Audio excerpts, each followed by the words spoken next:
Addiction అసలు మనిషిని ఎందుకు నాశనం చేస్తుంది? ఈజీ మనీ ఒకటి, తర్వాత secret to success or secret formula తెలిసిపోయింది మాకు. ఈజీగా వస్తుంది అంటే నమ్మకూడదు.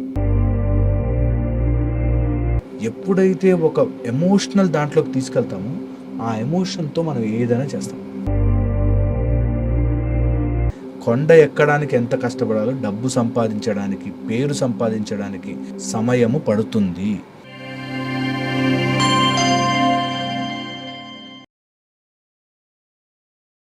Welcome to Dhatri. మనతో ఉన్నారు డాక్టర్ హరీష్ తెన్నేటి గారు, life coach. Harish garu, welcome to Dhatri. Thank you అండి, thank you so much. Recent టైంలో బెట్టింగ్ అడిక్షన్ టూ మచ్ అయిపోయింది. అసలు ఒకదాని తర్వాత ఒకటి బయటకు వస్తూ ఉంటే చిన్నగా బయటపడుతున్నారు. నేను ఫస్ట్ ఒక 1000 రూపాయలు చూశాను, దాని తర్వాత లక్షలు. ఒక్కొక్కళ్ళు అసలు కొన్ని నంబర్స్ చూస్తుంటే ఒక మిడిల్ క్లాస్ లైఫ్కి అరే నీకు 60 లక్షలు ఎలా వచ్చాయంటే అవి అమ్మేశాను, ఇంట్లో తెలియకుండా ల్యాండ్లు అమ్మేశాను, అసలు పేరెంట్స్కి కూడా తెలియదు. అంత అసలు ఈ అడిక్షన్ అంటే ఒక సిగరెట్ తాగడం ఎలాగో, మందు తాగడం ఎలాగో, టీ అడిక్షన్ ఎలాగో, బెట్టింగ్ అంటే ఈజీ మనీ సంపాదించేయాలని తెలుసు. అసలు ఎక్కడ కూడా ఈ ప్రపంచంలో జూదంతో ఒక పెద్ద సామ్రాజ్యాన్ని సాధించిన వాళ్ళు ఎవ్వరూ లేరు.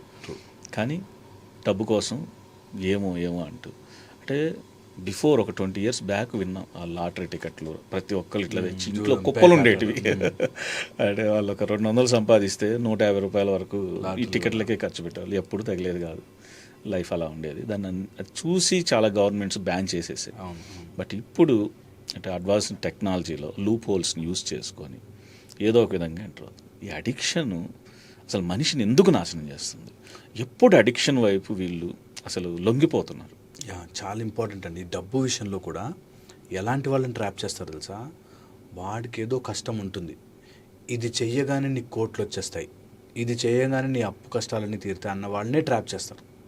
అండ్ అలాంటి ఆ మిడిల్ క్లాస్ ఇంకా దీని నుంచి బయటపడిపోతాం, మనకు కోట్లు వచ్చేస్తాయి, ఓవర్ నైట్ కోట్లు వచ్చేస్తాయని మెయిల్స్ వస్తాయి, వాట్సాప్లో మెసేజ్లు వస్తాయి. దట్ ఆ నెంబర్ మనం లెక్క పెట్టలేం. 3.1678 కోట్లు నీ అకౌంట్లో పడితే నువ్వు 35,000 కట్టాలంటాడు. కట్టిన వాళ్ళు ఉన్నారు.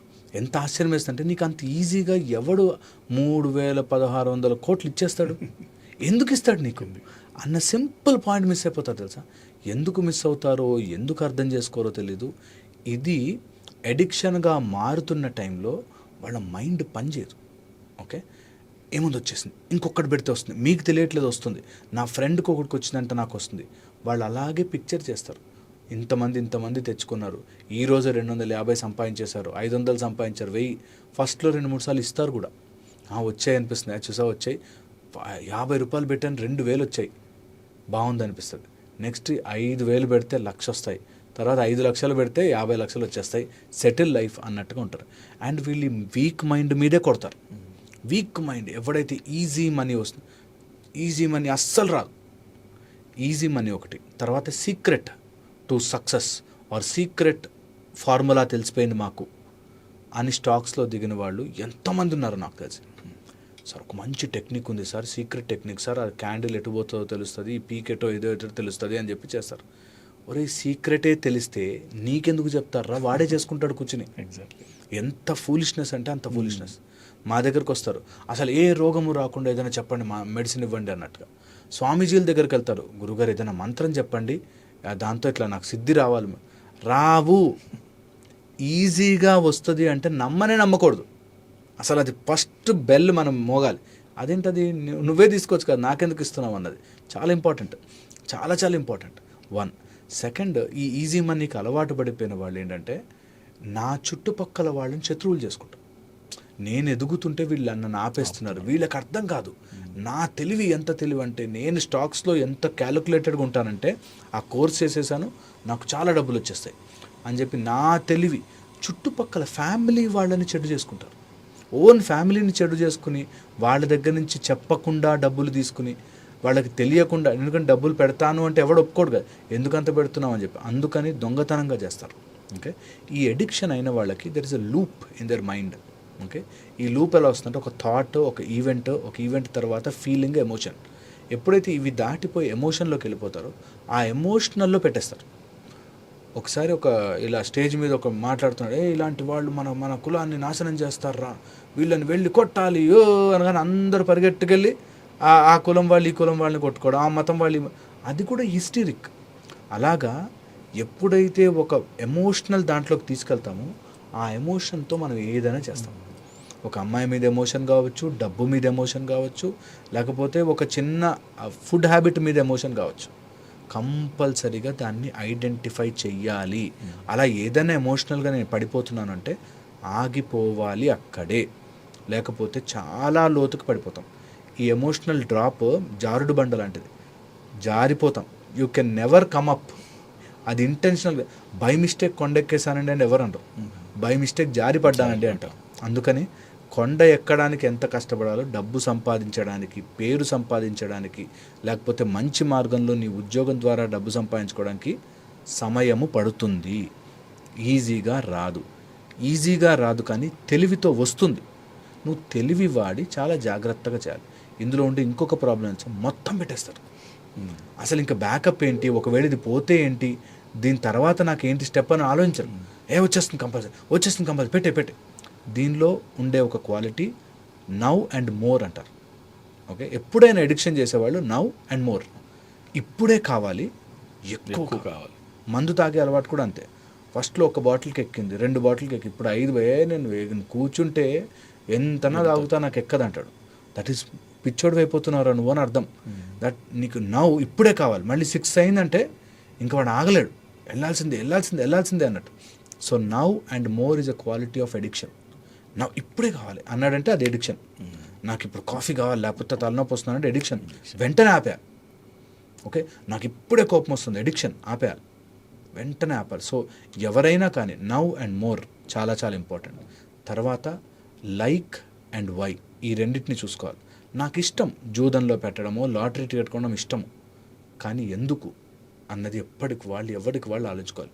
Is it right are wrong అన్నది తెలుసుకోవాలి. ఎందుకంటే లైక్వి చాలాసార్లు రాంగ్ ఉంటాయి. ఒక డయాబెటిక్ పేషెంట్కి షుగర్ ఎక్కువ తినాలనిపిస్తుంది, he may like it but it is wrong. అలాగే మనం ఏదైనా ఎడిక్షన్లోకి వెళ్తాం, you may like it but it is wrong. అది ఆపుకోగలగాల్సిందే. అది చాలా చాలా ఇంపార్టెంట్. లేకపోతే ఫ్యామిలీలు నష్టపోయి, కుటుంబాలు నాశనం అయిపోయి. ఒకతను నాకు ఫోన్ చేసేట్లాగే సంపాదించిందంతా స్టాక్స్లో పెట్టాడు. ఎవరో ఈ మధ్యలో ఒక బ్రోకర్ లాంటి వాడు, ఒక సీనియర్ లాంటి వాడు తగులుతాడు. వాడు కనెక్షన్స్ ఉంటాయి, వాడు ఉన్న వాళ్ళందరికీ చెప్తాడు దట్ మీరు నా దగ్గర మనుషులు తీసుకురండి, నేను క్లాస్ చెప్పినట్టుగా చెప్తా. ఇది ఇప్పుడు ఎంత పెద్ద ఫ్రాడ్ నడుస్తుందంటే, వాడు క్లాస్ చెప్పి ఇలా ఉంటుంది, అలా ఉంటుంది, మీరు పెట్టండి, అందులో సూపర్ వస్తాయంటాడు. వాడు మొత్తం అందులో పెట్టిస్తాడు, మునిగిపించేస్తాడు. తర్వాత అవుతాయండి, it is subject to market risks. So అందుకని ఈజీ మనీకి పోవద్దు. స్టాక్స్లో పెట్టాలి, ఇంట్రాడే పెట్టాలి, ఏమైనా ఉంటే నువ్వు ఎంత పెట్టగలవో అంత. ఆ కంట్రోల్ రావడమే స్థితప్రజ్ఞత. ఆ control that I will invest. Okay, ఎప్పుడైనా డబ్బులు ఖర్చు పెట్టాల్సిందే, ఇందులో పెడతా, నాకు తెలుసుకుంటా, నేర్చుకుంటా, కొంచెం పెడతా, దట్స్ ఓకే. వచ్చిందంతా సంతోషం. ఫ్రీ మనీ, నా చెమట లేకుండా, నా కష్టము లేకుండా, నా శ్రమ లేకుండా వచ్చే తిండి ఏది నాకొద్దు అని అనుకున్నవాడు ఎప్పుడు తప్పు చేయడు. ఎప్పుడు నా శ్రమ లేదు, వాడెవడికో డబ్బులు ఇచ్చేస్తే వాడు దాన్ని మల్టిప్లై చేసి నీకు చేతిలో పెట్టేస్తే నువ్వు తినేస్తావా? ఎంత తప్పు, అది ఎంత రాంగ్ ఆలోచన. నేను ఎప్పుడు అనుకుంటా, నీ కష్టము లేనిది, నీ తెలివి లేనిది, నీ శ్రమ లేనిది చేయొద్దు అసలు.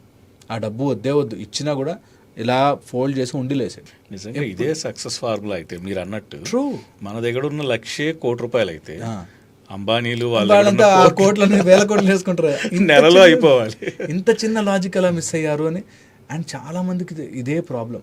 నిజంగా కూడా స్వామీజీల దగ్గరకు కానీ, గురూజీల దగ్గరకు కానీ, లేకపోతే ఈ డాక్టర్ మంచిగా లేడు ఆ డాక్టర్ దగ్గర కానీ, లేకపోతే ఈ మధ్య ఏదో యంగ్ అయిపోవడానికి ఈ క్రీములు వాడండి, అన్నీ దాని మీదే బేసే ఉన్నాయి.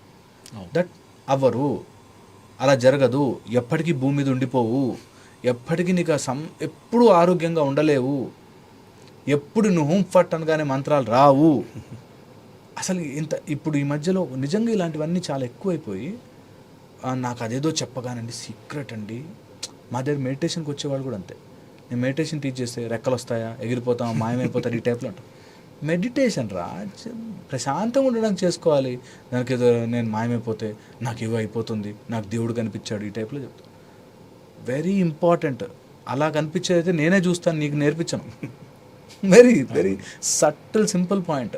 నీకే కోట్లు వచ్చే టెక్నిక్ చెప్పే కాడికి నేను ఎందుకు చెప్తాను నీకు అసలు? వెరీ చాలా ఇంపార్టెంట్. అందుకోసమే చాలామందికి అర్థం కాదు అంటే ఒక గుడ్ పాజిటివ్ స్టోరీ చూసి 1000 నెగిటివ్ స్టోరీస్ మిస్ అయిపోతారు. వాడెవడో పెట్టాడు అప్పుడు 2010లో 10,000 స్టాక్స్ కొన్నారు, ఇప్పుడు 1000 కోట్లు అయిపోయాయి. ఇంకా అన్నీ పెడుతూనే ఉంటాడు వాడు, అందులోకే పెడుతుంటాడు. అలా పెట్టి మోసపోయి మునిగిపోయిన వాళ్ళు ఎంతమంది ఉన్నారు? అందుకోసం నీ జాగ్రత్తగా తెలివిగా బ్యాకప్ ఉండి తీరాల్సిందే, ఫ్యామిలీని ప్రొటెక్ట్ చేయాల్సిందే. అట్ ద సేమ్ టైం నీ స్పృహ కోల్పోయే పని ఏది చేయకూడదు. చాలా ఇంపార్టెంట్ అండి. ఇది అర్థం కాదు జనరల్లీ. ఆ టైంలో ఉంటే ఆ మూమెంట్లో ఉన్నవాడు నేను చూసా కదా, నీకు తెలియదురా, ఇది నాకు సీక్రెట్ ఫార్ములా రా, వాడు చాలా మంచివాడు, వాడు చెప్పాడంటే అవుతుందిరా అని ముంచే వాళ్ళు ఎప్పుడు నమ్మిస్తారు. ఫస్ట్ ఎవడైనా నేను నమ్మిస్తున్నాడు అంటే వాడు ముంచుతున్నాడు. నువ్వు నమ్మకం కలిగేలాగా నువ్వు వెయిట్ చేయి, నువ్వు దాని లోపలికి ఇన్వాల్వ్గా తెలుసుకో, నమ్మి అప్పుడు చేయొచ్చు. ఈ అడిక్షన్కి ఉండే ఫార్ములాలో ఈ రెండు బాగా గుర్తుపెట్టుకోవాలి. What you like, what is right, okay, now and more. ఇవి తెలిసిన వాడు ఎప్పుడు అడిక్షన్లోకి పోడు. నౌ అండ్ మోర్, నాకు ఇంకా కావాలి, నేను 4 బాటిల్ తాగినా ఎక్కట్లేదు అన్నాడంటే అవుట్, యువర్ గాన్. అండ్ అది క్వాలిటీ ఆఫ్ దట్ అడిక్షన్ తెలుసా? ఫుల్గా తాగినాడు కూడా స్టడీ అంటాడు వాడు ఇంకా నేను స్టడీగానే ఉన్నా అంటాడు. ఎంత దారుణం అంటే ఆ మందు చేసే క్వాలిటీ, అడిక్షన్ చేసే పని అది. దట్ నేనేమి కంట్రోల్ పోగొట్టుకోలేదు, నాకు ఇంకా కంట్రోల్డ్గానే ఉన్నా అని చేపిస్తుంది అది. That is the dangerous thing. అందుకే అడిక్షన్స్ జోలికి పోవద్దు. దాని నుంచి బయటకు రావాలంటే చాలా కష్టపడాలి. థ్యాంక్ యూ హరీష్ గారు, థ్యాంక్ యూ సో మచ్.